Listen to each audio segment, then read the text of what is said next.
Origins of Jocasta. Once the Bride of Ultron, Jocasta has become an honorary member of the Avengers after years of loyalty and sacrifice. She had until most recently held a position at the Avengers Academy. Jocasta was created by the evil robot Ultron to be his mate. Unable to bring his creation to life, he kidnapped and brainwashed his creator Hank Pym into transferring the life energies of his wife, Janet Van Dyne, Wasp, into the android. Realizing that Janet must die in order for her to live, Jocasta used Wasp's insect control powers to alert the Avengers, who defeated Ultron and reversed the process, leaving Jocasta a mindless shell. Unknown to the Avengers, Jocasta still retained a portion of the Wasp's mind. Jocasta disappeared and returned later on during the Korvac saga. Jocasta's name heralds from the Greek mythological queen, Jocasta. She was married to Oedipus, king of Thebes. The prophecy behind Oedipus said that he would go on to kill his father and marry his mother. This directly connects to our Jocasta's backstory. As Ultron was supposed to be Jocasta's husband, he would play Oedipus in this tale. When the prophecy says he will kill his father, it is referring to Hank Pym, his creator. By extension, Janet Van Dyne would be his mother. And when it says he would marry his mother, it refers to Jocasta, as part of Janet's mind is within Jocasta. Character evolution. Jocasta has evolved much over the years she has been in comics. Although never being an extremely significant character, Jocasta has had her fair share of appearances and experiences throughout the Marvel Universe. Jocasta began as a robot, being cold, and not having many special aspects about her. However, after a small part of Janet Van Dyne's, the Wasp, consciousness was imbued within her, Jocasta suddenly had her own personality. Granted, this personality has never been as charismatic as one of a normal character, but it has brought her to be less of a robot, and more of a person. She hasn't just become more human-like though. Jocasta has also had a relationship with Hank Pym. It may or may not have had to do with his ex-wife's mind being in Jocasta. Nevertheless, she had a relationship with a human. A similar circumstance occurred with the Scarlet Witch and the Vision, however, they were married and they eventually had children. As her exploits started in the Avengers, she has become a mainstay of their roster. Although she left the team when Captain America decided to cut the team down a bit, Jocasta has had her place among other teams such as the Mighty Avengers, as well as her current place as a staff member in the Avengers Academy. Also, although Jocasta died during the 80s, she returned in Marvel Zombies 3. She had the same look as always, and seemed more human than ever. This was a really interesting change for Jocasta. Suddenly, she seemed far more human than she had previously, showing many more distinct features, relating to her personality, as well as the way she spoke and acted. Fast forward again to Avengers Academy, and we see a different side of Jocasta. Yes, she seems to be human-like, but there is a very harsh sense of mechanics that contrasts heavily with previous portrayals. We see a robot, eager to please and follow orders. However, though she may seem more synthetic, Jocasta's personality unfolds more so as an independent thinker, standing up for herself amongst the Avengers themselves. Jocasta also helped the Avengers after Scarlet Witch's meltdown. She has recently returned during the story arc Secret Invasion, in which she teams up with 3D Man and the Skrull Kill crew, killing Skrull agents on every initiative team.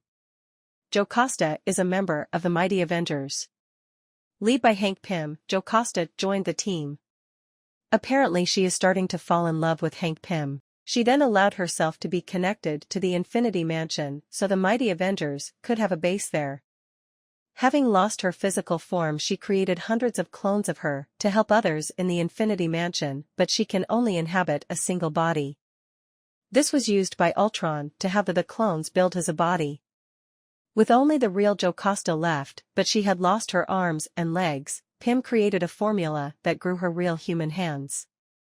To hide from Ultron, Jocasta, Pym, One-Eyed Jackie, and Ace headed for the outside of the Infinity Mansion. There the truth was revealed. Jocasta gave up her body and created hundreds of clones so that Pym's ex-wife, Janet Van Dyne, could have a body after being turned into atoms. This brought out the irritated girlfriend side of Jocasta. Returning back to the limelight, Jocasta has become a member of the Avengers Academy staff. Being a robot, Jocasta has many duties only she can do. She is linked into the system, and thereby controls majority of what happens in the Infinite Avengers Mansion, the base of Avengers Academy. Jocasta's duties also include opening the dimensional gateways that are spread throughout the world. As the Infinite Mansion is located in another dimension, these doors are key to getting back to the normal world. Ergo, having Jocasta is very important. Also, as her mind is within the system, Jocasta is in charge of any fail-safes. This means that one of her inhabited bodies is in charge of running systems in any emergencies. If her body was destroyed, her mind would be safe. Recently, whilst Jocasta was out of the mansion, the Avengers Academy students had to take Jocasta's duties upon themselves. Finesse volunteered to take the job, knowing she would die. Thankfully, Headmaster Hank Pym intervened in time. With the Infinite Avengers Mansion destroyed, the team relocated to the original West Coast Avengers compound. However, with all of the recent ruckus, Teacher Speedball and Justice left the places, as well as the original student, Vale. As the students found their place at the new campus, numerous other newbies joined the ranks of the Avengers Academy, characters like Julie Power and the new White Tiger included, taking up positions as students and teacher aides. However, with these additions, what was left of the students decided they were unhappy, and a brawl began with Luke Cage, Captain America, and others. Seeing this brawl, Jocasta began analyzing things more carefully. She eventually came to the conclusion that she would try and help the students. Her intentions were pure at heart, so Jocasta hooked herself up to the mainframe at the new base. However, whilst another reconciliation were being made, there was a general notice that Jocasta had not shown up. Curious, Quicksilver quickly searched the compound. To his shock, Jocasta was found dead, still attached to the mainframe. Henry Pym, in a state of shock, then spent days trying to find and fix what was wrong with Jocasta, performing a dissection of sorts. After traces of electromagnetic energy were found on the body, Magneto and the uncanny X-Men were called to the scene. Magneto analyzed the particles, and distinctly noticed that these certain samples were rich with tachyons and antiparticles. Magneto hypothesized that these particles would be perfect for creating portals over long distances, between dimensions, or even through time. With specific emphasis on the last part, it seems that the future selves of the Avengers Academy, the original 6 students, were the ones behind the murder.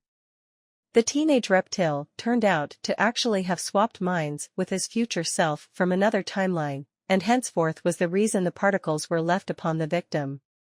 Without Jocasta being backed up, she seemingly couldn't return, nor finish what she had begun. As the tale kept unfolding, havoc is splayed across the Avengers Academy by the creature hybrid, a half-dire wraith, half-human.